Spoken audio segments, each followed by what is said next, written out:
Hi, it's Richie just on myself today. Just doing a little side interview today with lad I've got sat opposite me, Bobby Latheron. And we're actually Autism Matters in Thornby today. And I'm sat here with Anna Taylor from Autism Matters. Hi, Anna. Hi, lovely to be here. Thank you. And hi, Bobby. Hi. How are you doing? I'm okay, thanks. Thanks for your time today. Thanks for inviting us down to do this. As part of this today's podcast, we're talking about music and mental health, and we're gonna come to part of your story with that, which is really inspirational, which we wanted to sort of like pick up as a local story. So, Anna, do you want to tell us a bit about Autism Matters? How long you've been going, and the sort of things you do here? Yeah, definitely. We're into our 12th year, believe it or not. So we weren't always at Thornaby. We've been in various locations. And it was really COVID that made us have a building and a place to get together, because we've always worked out in the community. Right. But now we've got a headquarters here, and we've got a lot of activities going on. Our charity supports autistic adults. And we do that in lots and lots of ways, very bespoke, personalised services. So we provide social groups, we provide one-to-one support, we provide a service which supports people with work skills called the Autism Angels. Right. We go out and help the community free of charge with the Autism Angels. So they'll go to gardens for people and build fences and do all sorts of DIY types of jobs. Yeah, odd jobs, like a handyman service, really. So that helps to build people's CVs as well. Absolutely, yeah.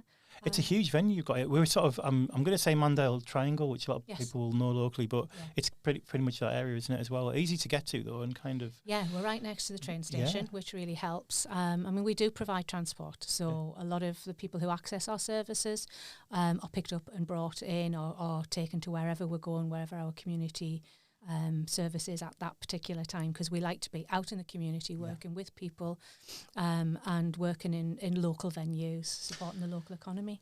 Well, we were chatting there before we got started about the nature of autism, and there is this sometimes a few beliefs about autism that aren't quite correct. Is there a few things you'd say to people just to sort of put the record straight on the best way to think about autism? And yeah, definitely. I mean, I'm old school. I'm in my 50s, and my two boys were diagnosed when they were like 2 years old. So the information I got then was very much about a deficit model. What is wrong with people, and the whole ethos around diagnosis is still very much a deficit model. Things are changing, and I see that led by autistic adults. So the whole thing that we do here is we're very autistic led, and we believe in empowerment and support for people and helping people live the lives that they really want to live without those deficit. Without that criteria going on behind the scenes. But most people, when they come into us, they've had that. Yeah. They're not feeling great about themselves. They don't feel like they're good enough. They feel as if, they have all of these issues, which really do lead to a lot of mental health issues. Yeah. And so we accept people as they are. There are no two people who come through our doors who are the same. All very different, have very different needs. But they all think differently, and they experience, the environment differently sometimes. So there's no prejudgment. It's a very autism-led service. I'm autistic. I'm the CEO here. And we employ a lot of autistic adults too. That's brilliant. Thank you very much for that. Bobby. So I've got Bobby Latheron sat opposite me. You're 28-year-old now. Yeah. You've authored a book, My World Is My Words. We can get on Amazon and obviously all good bookstores, I would imagine. You've been writing songs since you were 21-year-old. Yes. I understand that you were your sister got you some singing lessons, and it turned out to be the singing lessons are being led by Karl Pemberton. Now, some people might recognise that name, but Karl Pemberton from the band Journey South, from X Factor fame, had a more than a brief spell of fame, a few albums, success there, and obviously as part of that. So your story is about. I know that you mentioned to me about being diagnosed with autism in year 7 when you were at secondary school, a mainstream secondary school in Middlesbrough. We're going to come to that, and the mental health features are part of this. Mm-hmm. Before we go any further. Just one of the questions we always ask our guests on the full shows is, what is mental strength to you? I would say mental health with me is about my music, my book. Coming to Autism Matters has helped me a lot with my issues, and just like going to the gym, like it's so mental. It helps with your mental as well. Absolutely. And even though you just walking or, you know, just talking to someone, like, you know, get yourself some counselling, you know, there's no wrong answer at the end of the day. You've almost ticked all the 5 ways to well-being there in one breath. So you've got exercise, being active. You mentioned about your songwriting, so being, you know, creative. It's just like, to me, it's like one of the things we always say is that people have to find what works for them. And it's not, when it comes to mental health, and obviously this is another issue with autism, is that a lot of physical or mental health issues are often overlooked in lieu of of autism, and they're not really being looked at properly sometimes. Is that fair to say? I would say everybody who comes through the door has got additional mental health needs because of the system more than anything else, and not having the needs addressed. Traumatised by the system and the processes that they go through. Absolutely. And that deficit, and that's something we hear a lot. I mean, it's not like a lot of people who present with mental health problems, you see in the system, they might have got to the end of the sort of tether with like chronic stress, basically. So many different things to deal with, not getting the answers they're looking for or the treatment they're looking for, and actually having to go through that, like, and all the other pressures that can happen in life, financial, relationships, housing, you name it, would send any of us to the brink in terms of our mental health. But it's actually that reality of life, isn't it, sometimes? Yeah. And you know, the statistics say that 15% of autistic adults are in employment. Right. So that means 85% of autistic adults are not in any meaningful employment. It's incredible. And not having meaning in your life, you know, leads to mental health issues. So not having community, and quite often the nature of being autistic means that you are on your own, and you like your own company a lot. It's not, I'm not being stereotypical, because that's not true of everybody. But actually finding your tribe, finding your community is really important. Yeah. And for me, when I was diagnosed, that's more about finding other autistic people in a similar position to me. So thank you very much for that, because you're almost like mirroring the words that we often use on the podcast, and it's great to hear other people say that unprompted. That's our experiences out there. So Bobby, I find you in chatting to you recently, it sounds like you're in a pretty good place at the moment, but it wasn't always the case. Do you want to tell us a little bit about where you started off? Year 7, I think you mentioned that. So I remember being in primary, and I knew I had something wrong with me because I had one-to-one with me, and I was on my own. I was around more with the girls members, and, you know, with boys. Mm-hmm. And then when I was in year 7, that's when it took me over. Okay. Like, a lot, really. Like the work. So when I was in year 6, I was doing like year 3 to year 4 work in a way. And then when I went to mainstream school, they didn't look at my review, and they just thought, I have to do year 7 work, and I had to do a massive exam for a week in front of the whole school, and I would say it was terrifying. Like, I used to cry, and I thought, what's wrong with me, in a way, you know. Tough experience as well. And this is something you hear quite a lot. We mentioned there about, we were talking about a lot of educators and even parents are often saying about the education system doesn't really always play to children's strengths, regardless of their own, like, neurodivergence or wherever they are in life. Often it's not really, it's setting out an academic standard and measuring children purely on that single basis. Yeah, absolutely. I remember reading when I was younger a book called Children Can Learn With Their Shoes Off. And that really hit home for me, because actually for some people the sensory input from the ground, or I remember working in a special school and working underneath a table with somebody to help them learn some particular maths equation, you know. So you've got to move away from the traditional approaches. You can do things differently. Now, some places have done that, and they're doing a better job of it, aren't they? So things improved, as I understand, with support from Autism Matters. So do you want to tell us a bit more about that at that time? So when I was in secondary, like, the teachers would always say, you're naughty, or you're acting silly, and I just thought I was just being myself, you know, like, you know, I'm not naughty, just who I am. That's what I used to say. Yeah. So, and then I used to cry with my homework, and I just didn't want to be here anymore, in a way. Right. And then that's when my mum got me the diagnose, and again, Anna was involved in with my mainstream school to get me out of that school into a special needs school, for, for autism. Yeah. And when I found out I was leaving, I was happy, because I'm going to another school. Yeah.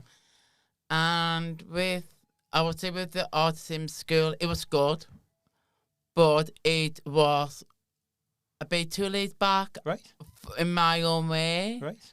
Like, I think in schools they need to have smaller classes for people with autism, and they should be on like the same level what they can do. Right. And that's what I'm hoping schools can get into. So it's fair to say it was an improved experience, but it was almost like lots of pressure to maybe not enough pressure. If you like, or something, not finding you at your pace a little bit as well. 100%. So did things? I'm hoping that from that point things did start to improve. Yeah, So like we talked about relationship. I am a gay person with autism, so it's very hard to talk about my own relationships and and knowing my own sexuality in a way. It's a strong, your identity is that. That's part, a big part of who you are. And I have been in bad relationships. You and me are like, sir. Yeah. And I would say friendship is a very big thing as well. Like, I like to talk about makeup or, girl stuff. Like, I have got friends who come here are girls or mainly, I'm always around the female staff because I can talk to them more easier and, it's really hard for me to get on with male members as they like to talk about superheroes or nerdy stuff. That's ticking the boxes for me. Yeah, so, but, it's still a good mixture. We had a conversation before we started the interview, which was about sometimes it's hard within relationships. You can, I grew up, and we're very open about this on the podcast. We had all had our own issues. Very odd family sort of setup. Sometimes it was like attachment issues and that kind of thing as well. So when you get into relationships, for me, insecurity was part of that, and that would drive some of my early relationships. And so understanding and reflecting on what goes well and or doesn't go well in relationships. You had something you wanted to share about that as well, I think, which was part of your journey. Yeah, so I was in a really bad relationship for a long time, and it was hard to get out of it until the end. And it's just when you're really young and you don't know what's going on with your life, and then when the bad stuff started to happen, I wasn't happy. My mental health was out of bad way. Yeah. And when I did get out of it, I felt like there was no help, And then I did get, the police involved, and, I didn't have much, evidence, so that person sadly got away with what happened. Right. So I had some counselling, of course, And then, but with me, I find love too quick, I would say. Yeah. And I would say that for a normal person, if they're normal, they're gay, they're straight. Absolutely. And with me, it's a trust issue. Okay. I believe people too easy, and I fall in love too quick. Yeah. And, I have been cheated on, or hurt, or led on, and and you start thinking, is it me, as people would say. And that was a big mental illness for me for, I think that's with all my life, really. You mentioned about anxiety and depression. Yeah. I think it's really important to draw a line between people who live with autism in whatever form and whatever that autism looks like, and mental health being two very different things. And often it's not always obvious, is it, that people see things that way, but it's complete. It's, you could be autistic and not have those experiences at all, and not have those pressures that lead you to feel as you did. I know you mentioned earlier on that you had suicidal thoughts, and I think even planned, and felt so down and without that hope as well. From your experiences, Bobby, what would you say is some of the best advice you can give to other people in terms of mental strength? I would say there's always a way out, like go and get help. Yes. Like for one, and do what you enjoy. So with me, it's my songs and writing my books and, trying to get more out there. Like I have been in a few gazettes and been in a few magazines and papers. But I would say for me, my biggest dream would be getting more out there, like on TV, just as this morning, and hopefully doing a documentary about my life, because I'm not a person who thinks, I just want fame. I'm trying to tell my story to help other people. Beautiful. And that's very much what Every Man Can is about as well. It's a big part of what we want to do. You've penned several songs. Now, I listened to them on the way. There was one of them was called Run, which was one definitely more sort of my pace, a bit more upbeat. Loved the lyrics. I thought some of the lyrics on some of the songs were just really clever and sort of like flipped like where you thought they were going to go. So well done for that. And I think some of those songs were recorded with Karl Pemberton singing, and there was a couple of the female performers. Yeah, so I've got one called Beth Miller. Beth Miller, yeah, who's from Gisborough. That's fantastic. I've got one called Jenna Leroy. And other ones like all different because everyone's got different types. And where can people find your song? Is it on Spotify?